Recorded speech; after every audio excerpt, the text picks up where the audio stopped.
అందరికీ నమస్కారం. ఒంగోలు వైసీపీకి కొత్త ఇన్ఛార్జి రానున్నారా? దాదాపుగా 2024 ఎన్నికల్లో చూసినట్లయితే ఒంగోలు పార్లమెంటుకు మరి పుష్పగా పేరు పొందినటువంటి చెవిరెడ్డి భాస్కర్ రెడ్డి 2024లో వైసీపీ నుంచి అప్పటి వరకు ఒంగోలు వైసీపీలో ఎంపీగా పనిచేసినటువంటి మాగుంట శ్రీనివాసులు రెడ్డి తన కొడుకు అరెస్టు తోటి టీడీపీలోకి వెళ్ళటం జరిగింది. సో తెలుగుదేశం పార్టీ వైపు నుంచి మాగుంట శ్రీనివాసులు రెడ్డి, వైసీపీ నుంచి చెవిరెడ్డి భాస్కర్ రెడ్డి వారి ఇరువురు కూడా బరిలో దిగినటువంటి సందర్భాలు 2024 ఎన్నికల్లో మరి చెవిరెడ్డి భాస్కర్ రెడ్డి ఓటమి చవిచూడటం జరిగింది. అక్కడి నుంచి జరిగినటువంటి పరిస్థితుల దృష్ట్యా ఆయన ఒంగోలు వస్తూ ఉన్నారు. అడపదడప కార్యక్రమాల్లో కూడా వైసీపీ నిర్వహించే కార్యక్రమాల్లో పాల్గొంటూ మమ అనిపిస్తున్నటువంటి సందర్భాలు మనం చూస్తూ ఉన్నాం. ఒంగోలుతో పాటు ఒంగోలు పార్లమెంటు పరిధిలో ఉన్నటువంటి అన్ని నియోజకవర్గంలో చెవిరెడ్డి భాస్కర్ రెడ్డి యాక్టివ్గా కూడా పనిచేస్తూ ఉన్నటువంటి సందర్భాలు. అయితే ఈ లిక్కర్ కేసుకు సంబంధించి ఆయన అరెస్ట్ చేయడంతో ఇక్కడ చిక్కుముడి పడిందని కూడా తెలియజేసుకోవచ్చు. ఎందుకంటే ఒంగోలు పార్లమెంటుకు సంబంధించి ఎవరు ఇక్కడ ఇన్ఛార్జిగా లేరు. ఒంగోలు అసెంబ్లీకి సంబంధించి చుండూరు రవి ఇక్కడ ప్రస్తుతం ఒంగోలు అసెంబ్లీకి సంబంధించి ఇన్ఛార్జిగా కూడా చుండూరు రవి కొనసాగుతూ ఉన్నారు.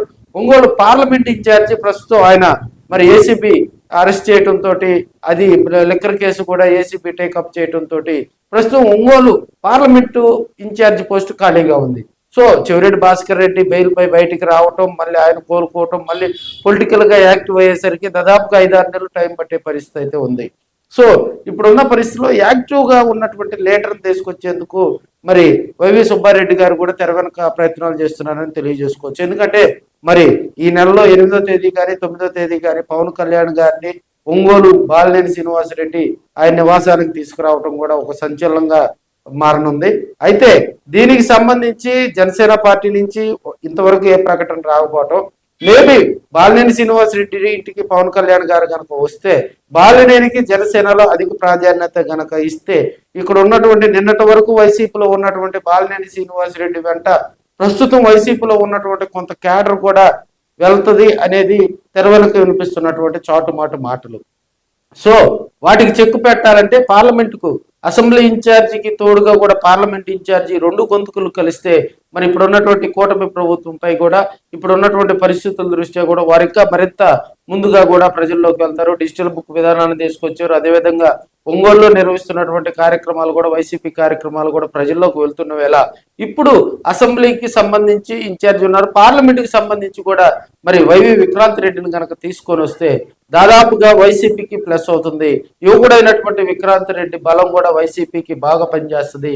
ఎందుకంటే వైవి సుబ్బారెడ్డి తనయుడుగా మరి విక్రాంత్ రెడ్డిని ఒక శుభముహూర్తాన ఒంగోలు మరి ఇన్ఛార్జిగా వస్తారని తెర వెనుక అయితే వినిపిస్తూ ఉన్నాయి.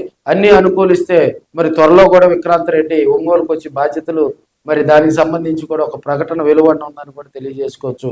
మరి పుష్ప సంగతి అంటే చెవిరెడ్డి భాస్కర్ రెడ్డి మరి ఆయన ఈ ప్రస్తుతం జైలు జీవితం గడుపుతూ ఉన్నాడు. ఆయన విడుదలయ్యి మళ్ళీ ఆయన కోలుకొని వచ్చే వరకు కూడా మరి ఒంగోలు పార్లమెంట్ పరిస్థితి మరి ఎలా ఉంటది అనేది కూడా ప్రజలందరూ జోరుగా చర్చించుకుంటున్నటువంటి సందర్భం.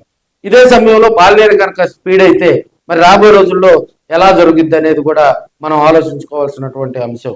సో ప్రస్తుతం బాలినేని ఢీకొన్నట్లంటే మరి ఇప్పుడున్న పరిస్థితుల్లో బాలినేనికి వచ్చిన క్రేజు మరి వైవి సుబ్బారెడ్డి మరి అనుచరులు కానీ వైవి సుబ్బారెడ్డి కుమారుడు కానీ వస్తుందా? ఎందుకంటే ఒంగోలులో మరి 5 సార్లు ఎమ్మెల్యేగా గెలిచినటువంటి బాలినేని శ్రీనివాసరెడ్డికి వచ్చిన కేజు మరి వైవి ఫ్యామిలీకి వస్తుందా రాదా అనేది కూడా వెయిట్ అండ్ సీ.